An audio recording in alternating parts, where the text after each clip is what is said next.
अगर किसी से सबसे ज्यादा तकलीफ है तो इंडियन नेशनल लोकदल पार्टी है।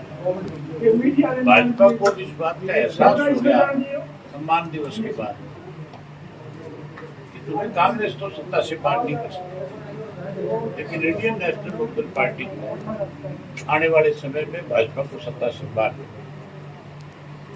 जो सम्मान दिवस के ऊपर लोगों का उत्साह था, जिस तरह से यूथ आया था, इतनी बड़ी संख्या में लोग वहां पे पहुंचे थे, उससे सारे राजनीतिक दलों में मायूसी भी है, भगदड़ भी है।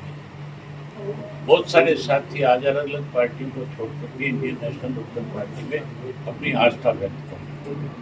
आज आपके सामने था सोनू, जो बीडीसी का मेंबर, उसके साथ सैकड़ों लोग जो आपके झज्जर के इलाके में अपने अपने गांव में, वार्ड में पहचान रखी है, उन्होंने आज ज्वाइन किया।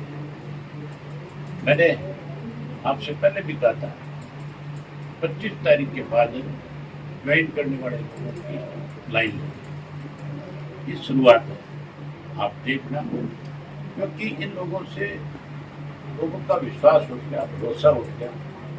जिस उम्मीद के साथ इनके साथ लगे थे, इन्होंने इनकी उम्मीदों पर पानी फेरा। हमारे ऊपर इसलिए विश्वास है कि हमने जो बात आज तक की उसको पूरा किया। तो ये कह रहे हैं कि बीजेपी के ही सारे कार्यक्रम कराया गया। मैंने तो ये बात सुनी थी, आपने कहीं से सुनी तो मुझे पता नहीं। मैं तो ये कह रहा था कि इनको करनाल में रैली करनी थी। मुद्दा जी शायद ये भूल गए कि हरियाणा चौधरी देवीलाल की देन है। उन्होंने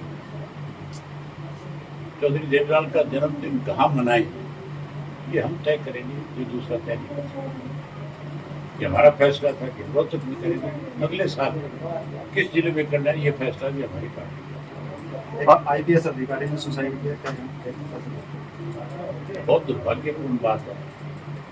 और 5 दिन हो गया, अब तक सरकार जो है किसी तय तक नहीं पहुंची, कोई फैसला नहीं ले सकती। इससे बड़ा और दुर्भाग्य क्या है। 5 साल से पता सरकार का इसी तरह का ढुलमुल रवैया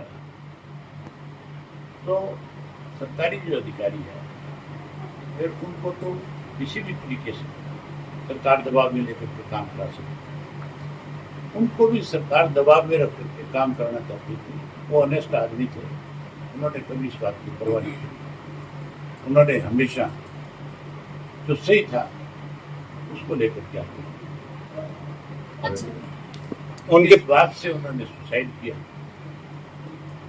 उन्होंने अपने सुसाइड नोट में साफ लिखा है, जिन लोगों के नाम लिखे हैं उनके खिलाफ कार्रवाई। आईपीएस ने जहां पूछा जा रहा है आपसे कि जिस तरह से आईपीएस ने सुसाइड किया, कह रहे इसमें आपका क्या करा, वो वीडियो लगातार मैंने ये बात कही थी उससे जब मैं प्रेस कॉन्फ्रेंस कर रहा था, तभी मुझे किसी ने आके बताया कि इस तरह से एक आईपीएस अधिकारी ने सुसाइड किया। मैंने कहा जब तक पता नहीं चलता कि सुसाइड किस वजह से किया, आप कुछ नहीं कह सकते। उसको तोड़ मोड़ के दिखाया जा रहा है कि आपका क्या करे। मैंने ये कहा था कि जब तक कोई चीज सामने नहीं होगी हम उसके ऊपर कोई टिप्पणी नहीं करेंगे। सुसाइड क्यों हुआ, किस कारण से हुआ, इस बात का पता होना चाहिए कि नहीं। जी मुझे जैसे ही पता लगा कि उन्होंने सुसाइड नोट लिखा, मैंने इमीडिएटली अपनी पार्टी के 2 सीनियर लोगों को, हमारे प्रदेश अध्यक्ष को और MS मलिक जो पूर्व DG, उन दोनों को उनकी धर्मपत्नी के पास भेजा और एक पार्टी की तरफ से लेटर दिया कि हम इस दुख की घड़ी में आपके साथ, जब तक आपके साथ न्याय नहीं होगा हम आपके साथ खड़े होंगे और हम आपके साथ खड़े होकर के आपको न्याय दिलवाने में आपकी पूरी मदद। मैंने उनके जो साले जो हैं, उनके भाई हैं मैडम के, उनसे भी उसी दिन बात करी। वो MLA हैं आप पार्टी के बठिंडा से, मैंने उनसे बात भी करी और उनसे भी मैंने कहा कि आप निश्चिंत रहो, हम किसी भी तरह से जो संभव होगा आपकी मदद। ये जो वीडियो चला रखा है ना, ये जो बारी बारी दिखाया जा रहा है अलग अलग लोगों की, ये कांग्रेसी हैं सारे के सारे। ये राजनीति कर अपने कामों के लिए अपनी पार्टी के कार्यकर्ता बहुत हार्ड वर्क करता है। बहुत मेहनत करता हूँ। आज उसी का नतीजा है कि लोगों को मेरे ऊपर विश्वास है। मुझे आशीर्वाद देने आए थे, मुझे विश्वास दिलाने आए थे कि हम संघर्ष में तेरे साथ हैं, तेरे से अलग नहीं है।